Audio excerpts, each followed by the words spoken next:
Hello my beauties, welcome back to my channel. Most of you are new here, so welcome. My name is Mary, and here we talk about transforming self-sabotage into self-mastery, which is all things mindful productivity, wellness, self-improvement, and leveling up in life and becoming the best versions of ourselves. So if you haven't watched the first video that I filmed, I'll link it up here so you can go and watch that one.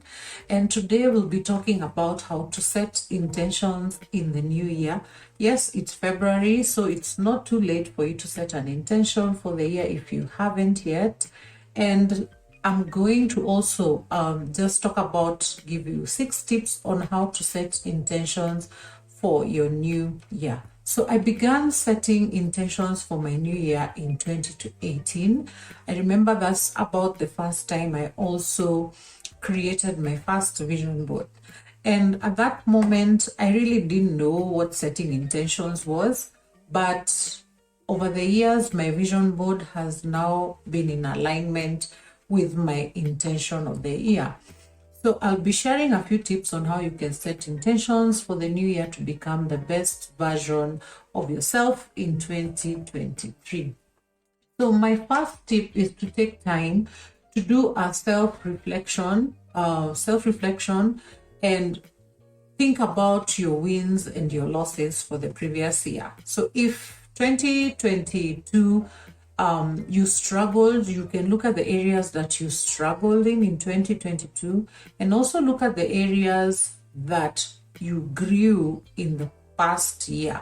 So what you can do is to create a quiet space without any distractions and spend some quiet time, and this way you'll be able to ask yourself questions about yourself and your values, what you struggled with, how you grew in the previous year, right? Honestly, without fear, and you'll be surprised what kind of emotions come up as a result of just reflecting on yourself and your wins and your losses of the previous year. My second tip is to create a physical space that allows for clarity. So our environment contributes a lot to our stress levels, our mental health, and our energy levels.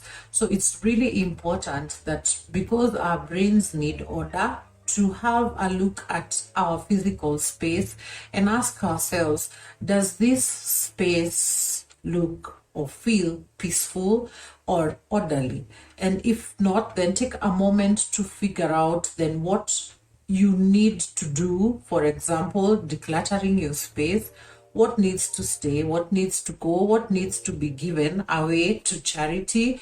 And by clearing out your space, you will feel more refreshed, and this will allow you to have more clarity even as you set your intentions for the new year. My third tip is to start by asking yourself your why. Why do you want to set this intention? Because intentions are not the action plan, but the reason behind your action plan. So, for example, why do I want to start meal prepping? Maybe this year your intention is to meal prep. So why would you want to start meal prepping this year? Most probably your why would be because you want to start a healthy lifestyle, to eat more healthy, and perhaps save instead of always ordering out. And this is the why behind the intention. Some questions to ask yourself in order to help you discover your why include: why is this goal important to me? What would my life look like if I did not achieve this goal? And what would my life look like if I achieved this goal? Then also, how have I achieved a similar goal in the past? Because this is going to help you to have like action plans or action points on how to achieve a similar goal if you reflect on how you achieved another goal in the previous year.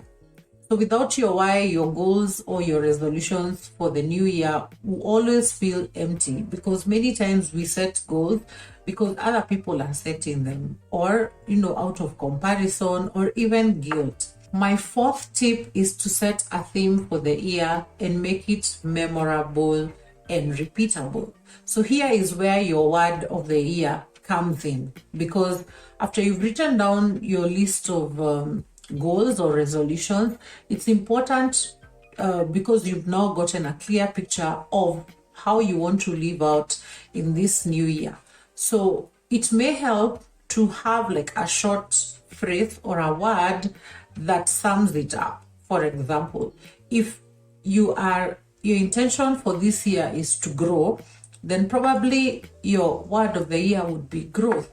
So this word sums up how you want to live out the next year. So it could be centered around health, relationship, personal growth, or just make sure that the word is memorable and aspirational for you.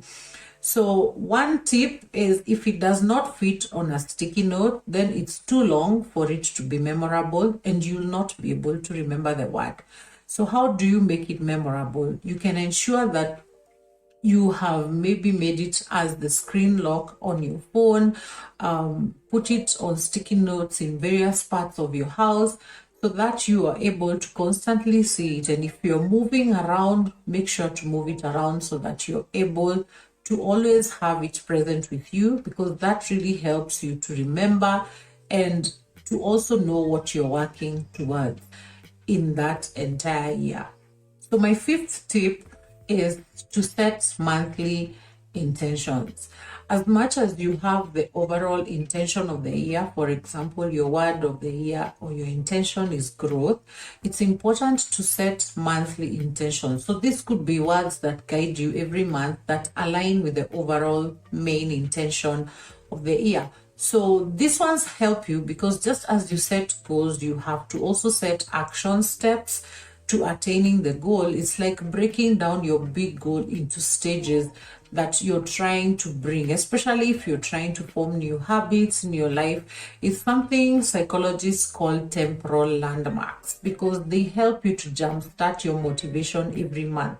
So let's say if growth is your intention of the year, then maybe the first month your word would be probably learn or learning. So maybe this will be a goal that you set in the first month, to be able to learn something new. For example, maybe invest in a course or enroll yourself in a program where you're learning, because your overall intention of the year is to grow. So that's how you set the monthly intention. So every month you ensure that you have a word that guides you so that you can be able to attain the main overall intention by the end of the year. My last, sixth and final tip is to have an accountability partner. So as much as the bulk of the motivation comes from within you, it's really important to have someone who can help you stay on track. So according to a study, 65% of people who have a chance of succeeding at their goals are those who tell someone about it. But 95% are those who actually can meet up with the accountability partner and talk about the goals or the intentions they've set for themselves. So your accountability partner could be a trusted friend, your significant other, it could be a life coach, or even a mentor. So it's important that you have someone who is helping you to stay on track.